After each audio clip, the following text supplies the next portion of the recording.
to light your solid fuel stove. This video will instruct you in the best way to light and run an appliance burning solid mineral fuel.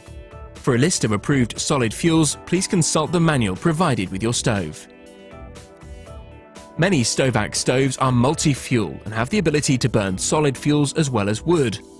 It is also sometimes possible to fit a multi-fuel grate to a wood-burning stove if you wish to burn solid fuels.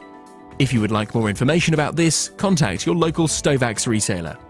Do not burn solid fuels unless a grate has been fitted.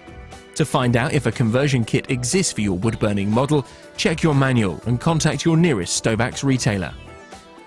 First, you must prepare your stove to ensure the fire gets the air supply it needs to establish properly.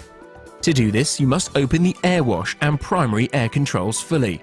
There is an indicator at the top of many appliances to show which direction to move the control from closed to open. If your stove does not have this, simply follow the instructions provided with your stove. These can be downloaded from the technical section of the Stovax website. Most appliances also have a secondary air control to greater aid the combustion of unburnt gases, which results in a cleaner, more efficient combustion, particularly when burning wood. Most appliances have this control factory set. Next, open the door. Note the position of the log guard and the air inlet holes at the back of the stove. These are important features of the appliance. The log guard protects the user by holding the burning fuel inside the firebox and keeps it away from the glass. The air inlet holes circulate heated secondary air back into the burn chamber to reignite unburnt combustible gases, creating a cleaner, more efficient output. It is important to create a stable base for the fire to establish, so place firelighters or paper amongst dry kindling wood on the grate along with a small amount of your solid fuel. Kindling wood is very dry, small pieces of wood and twigs that will catch alight easily. Light the paper or firelighters and wait for the flames to catch the wood alight and start burning vigorously. Leave the door slightly open. This will increase the flue pull to assist in lighting the fire and avoid condensation building up on the inside of the glass. Once the solid fuel is burning well, add some more pieces of solid fuel to create a stable firebed. You can now close the door whilst the full load of fuel lights.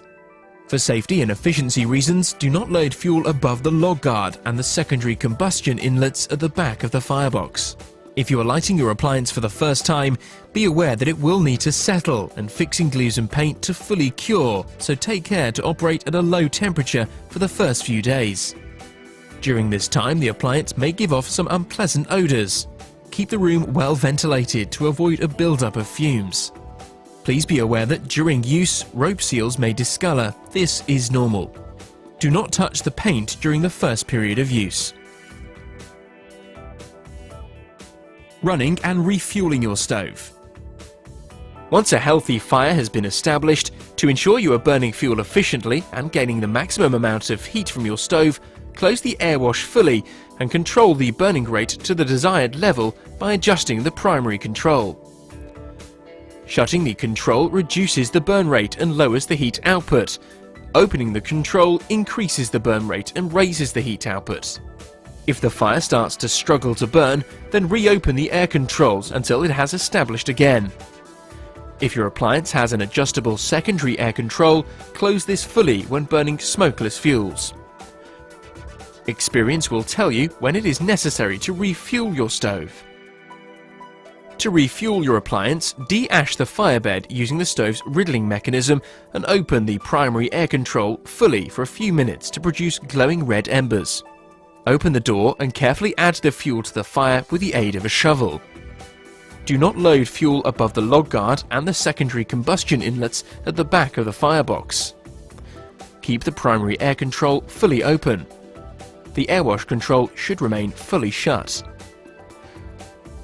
Close the door and with the primary air control still open, allow the new fuel to get well established and burning well before adjusting the primary air control back to the desired settings. Experience will tell you how often to refuel to maintain the desired heat output. It is not recommended to burn large amounts of fuel with the primary air control closed for long periods of time, as this can cause poor and inefficient combustion. If your glass does become discolored during use, burning the appliance at a high temperature with the air wash control open for a short period will help. Bituminous coal, petrocoke or other petroleum burn at too high a temperature and can damage the internal workings of the appliance and will invalidate the product guarantee. Only burn approved fuels as detailed in the user's instructions provided with the fires.